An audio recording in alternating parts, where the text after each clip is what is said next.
Here we have Cawley from the University of Michigan, and she's going to be talking about using resources for learning for pre-service elementary teachers in an IBL mathematics content course.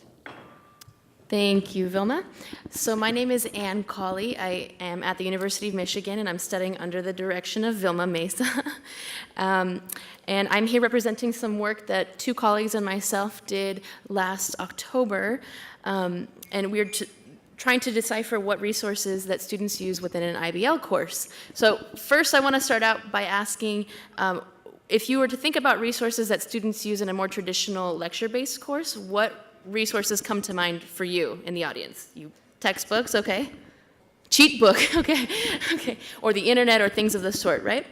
So for that reason, we were very curious to trying to see if IBL courses influence students to use different resources than a student would use in a more traditional course. So to start out with, I'd like to describe or give a definition of what we use as a resource for this particular project. And we decided that that was anything that a pre-service teacher used to help them learn, both inside and outside of the classroom. So I've given some examples here of family members, small groups, calculator, internet, colored pens, really anything to facilitate the students' learning. And for the sake of this presentation, the students in this course are pre-service teachers, but I'm going to refer to them as students. So just in case you're confusing the students of a pre-service teacher or the pre-service teacher themselves, it's that the students are pre-service teachers. So I want to jump to the research questions that we were looking into. The first one is, how do pre-service teachers in an IBL mathematics content course use available resources for their learning? And the second question is, what influences the ways that these pre-service teachers use their resources? So a little bit about the methods that we used for this project. We were looking at a mathematics content course for pre-service teachers, and the course met twice a week. One of the course dates worked on presentations and large class discussion, whereas the other day worked on small group work and more presentations, but working with each other within small groups. And we interviewed 3 third-year pre-service teachers.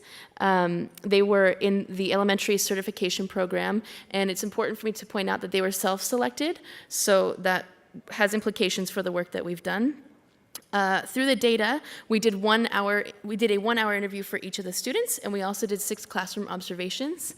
And the transcripts were analyzed using a constant comparative method to pull themes out from what we saw.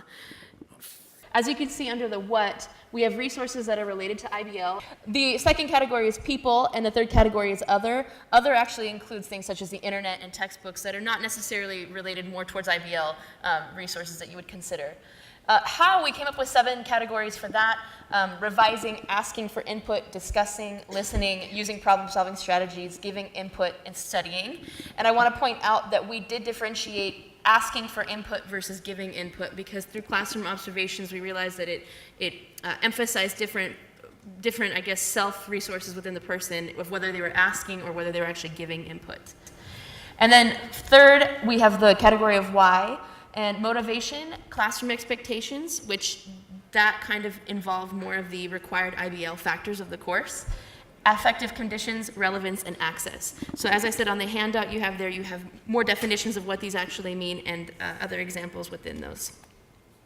So today I'm going to more specifically talk about people as resources, but we'll provide implications at the end that we found from the data with regard to the highlighted categories here. So, people. It turned out that the students emphasized using family members, friends, peers, and the instructor. And in all 4 of these cases, it was asking for input as the main reason of how they were using these resources. And why address the issues of credibility, access, the quality of relationship with that person, and then the classroom expectations itself, which once again implies the IBL. For the purposes of today, I am going to focus on family members, friends, and peers. The students did not, for personal reasons, did not actually end up using the instructor, but I think that implies for future research to get a larger sample of students to see what interactions students have with the instructor itself. And then I'm going to focus on the reason of credibility for why they use the resource that they did. So I want to pull some pieces out from the transcripts that we were analyzing. And for the most part, the students first and foremost went to subjects or people that were outside of the classroom, so family members, friends, and they always prefaced or qualified the person by their mathematical expertise over anything else. So for example, Connie mentions how she used her dad quite a bit as a resource for the math content because he's a professor for mechanical engineering. And Natalie similarly mentioned that her sister and in another case her brother were both engineering majors and that they were taking very high content courses, like she claimed Calculus 4 being this very high math course. So clearly these students are looking for help outside of the classroom that have high content knowledge. However, as we went through the transcripts further, we started realizing that the credibility of a person didn't necessarily indicate that it was a very helpful resource. So for example, Amanda commented that her boyfriend had just received a perfect score on the GRE, and so she asked him for help. And not only did she ask him, she claims that she asked all of these people who she felt were smarter than she was, and they didn't know the answer, so she got really discouraged with having them as a resource. Similarly, Natalie was talking about how her brother and her sister, who she previously acknowledged were engineering students, that she would ask them to help her with certain problems, but she found that it was much harder for them to explain their thinking to her, and so they were just not very good at explaining.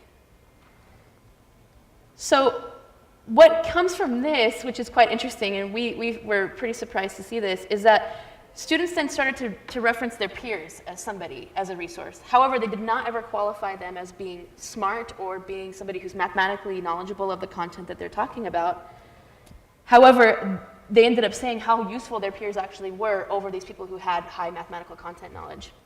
So Amanda made a very straightforward comment of saying that your peers can explain things better to you than your teacher or others can sometimes because you all think on the same level. Similarly, Connie mentioned that she had her roommate, who I think was nursing or an engineering major as well. She was always working with her on problems at home but could never figure them out. And she said one day someone went up to the board in the class and presented the way that they had gone through a problem, and it was a click moment for her. And in fact, she went home to her engineering major roommate to then showcase what this student in the class did. So we found that this was very interesting to consider, that peers, although not qualified as being someone who could actually help them as a resource within the class, ended up being more helpful than these people that were deemed as having higher mathematical content knowledge than the student themselves. So I want to go back to the research questions that we had posed. And the first one, we were asking, how do pre-service teachers in the IBL mathematics content class use available resources for their learning? And while on the handout that you have, there are 7 categories that we found from the data. These 4, asking for input, discussing, listening, and revising, tended to be the 4 most spoken of, and the 4 most that we saw during the classroom observations. Discussing, which I didn't mention today in this presentation, but discussing actually allowed for the pre-service teachers to practice explaining their thoughts. And the discussions and listening and revising happened within the classroom and within small group work and large class discussions. Research question number 2, what influences the ways that these pre-service teachers use these resources? In the examples that I just previously showed you, credibility was the reasoning behind why they use certain resources. However, they mentioned quite a bit that small groups provided a safe and comfortable environment for them to use that space to practice explaining, practice presenting, which was quite important for them because they were going to be future teachers of elementary students. The classroom expectations in and of itself, aka the IBL portion of the class, which required portfolios, which required presentations, which required revisions, those classroom expectations mediated a lot of the reasons why students were using particular resources. So for example, using small groups as a resource because it would help them to foster the confidence to go in front of the whole class to do presentations. And then finally, motivation was a very clear factor underlying a lot of different pieces. Motivation for performance within the classroom, so they wanted to get a very good grade. And for a lot of these students, actually for all 3 of these students that we interviewed, they had never actually been in an IBL course before. So they were really struggling and wanting to perform better than they could if they were in another form of class. And career, as a second motivation, these students were going to be elementary teachers one day, so they wanted to be able to use this experience to practice explanation and presenting in front of their peers. And then third, there is this underlying piece of desire to learn that we found that the students really liked the challenge and they really liked being motivated in such a sense in that. Now, what good is this without some implications for what you can take away? So in this implementation of IBL, the use of alternative resources was more regularly discussed. So for example, they never talked about using a textbook, which was one of the first things that I think one of you mentioned as being what a traditional course really has as a resource, as a solid resource. So for this particular instructor, I can't generalize, but for this particular instructor, the requirement of presentations and portfolios as portions of an IBL teaching method had a major impact on why these pre-service teachers use specific resources. So presentations and small group work were valued over textbook and more procedural practices. So the purpose of the course itself had a major impact on the types of resources that are more applicable. So once again, this is a course for future teachers. So their peers, small group work, and motivation were really strong drivers for the motivation of why they wanted to use the resources that they used. So I would like to take a moment to note that it's important to discuss that the resource use itself could be influenced by the topic of the content that the course addresses, which is for future teachers. It could also be influenced by the nature of IBL inside of this course, or it could be influenced by a combination of the two. So I would suggest that future research maybe perhaps looks at the same exact ideas that we used here, but in different course contexts. So courses for lower division, courses for upper division, courses for future teachers, courses for secondary teachers, since this only approached the elementary students, or elementary future teachers. So I think that this could actually develop more so we can understand maybe what resources might be more appropriate depending on the course content itself. So with that, I leave you with any questions, and thank you very much. So we have about 6 minutes for questions now. Okay. Go ahead. Students were in the class? I think in this particular course there are around 30 total.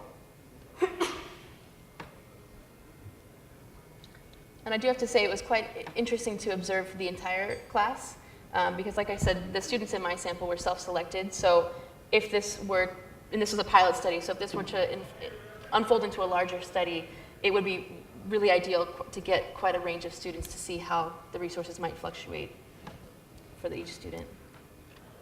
How did you figure out that they preferred the other things over textbooks? During the interviews themselves. Oh, you didn't interview? Yeah, we would, and we had an interview. I had an interview protocol, but it was a little bit too long to put on the handout. But the questions that we asked specifically addressed pieces that they did not acknowledge. So if they, throughout the first half of the interview, did not mention a textbook, we brought it up towards the end. So for example, office hours were not mentioned, textbooks were not mentioned, which are very ideal pieces that a traditional course really heavily relies on. So we asked them about the use or lack of use. So using it and not using it was very important in both cases in this piece. Did you have another question? Yeah. Oh, I see, sorry. So you said that groups or small groups were used. Do you know how many people were in each small group? Yeah, that fluctuated as well. The small groups normally had 6 to 7 people in each group, and depending on the given date, the instructor would assign the groups, and some days the instructor would not assign the groups. So that had a change as well with the way that the students interacted with each other. You know, one of the pieces that I didn't highlight here today was that small groups tended to be seeming like a space that students could hide, because if they were able to pick a group that they knew that the smartest girl was in, they didn't have to do much work and she could present the work. So when there were days when the instructor actually chose the groups, these students were not able to hide because they were going to be put with students of similar experience and level. I thought it was really interesting that you talked about the students were choosing people outside for their credibility, and but it turned out their peers were much better at explaining things. Did the students, when you interviewed them, see that, like, that connection, or was that something you discovered looking at it later? I think it was looking at it later. I don't think that they realized it when they were saying it, because the comments of how they were not helpful came at a different time. It wasn't like they said, I asked my dad, he didn't help me. It was, you know, this is who I normally go to for help. And then later on, in the interview I had addressed, I don't know if you guys know the locker problem, which is like a series of lockers that are open and go through and close. And so we had discussed that particular problem that they had worked on about a week and a half before, and asked them to walk through that problem with us. And were they able to do it? If not, where did they go first for help? And so a lot of them would go first to their parents or to their boyfriends or to their friends or to their roommates. And then later on, we would address, well, what did you do finally at the end? And then that's when the peers would come up. But they never qualified their peers. It was very interesting to see that. Yeah. Were there reasons why the parents, etc., didn't work out that you could identify? Actually, and this is the way we were reading into the data, that the purpose of the course itself is to understand more conceptual understanding rather than procedural. And it appeared that the people that were these credible sources on the outside were able to get them the answer. So for the locker problem, what's the answer to this question? So they would be able to answer it for them, but then they were not able to actually explain the reasoning why they got there. And a lot of times they mentioned that these people would do things in their head. And then when they would say, well, how did you do this? They were not actually able to explain it. So that could be a part of pedagogical content knowledge. So these outside sources might have mathematical content knowledge, but not the pedagogical content knowledge in order to explain it to the student. And the purpose of this course and the assessment of this course was really heavily put into the portfolios. And so in the portfolio, students need to explain their reasoning. And if a person could only give them an answer and a solution to the problem, then there was no gain in their conceptual content knowledge or conceptual knowledge.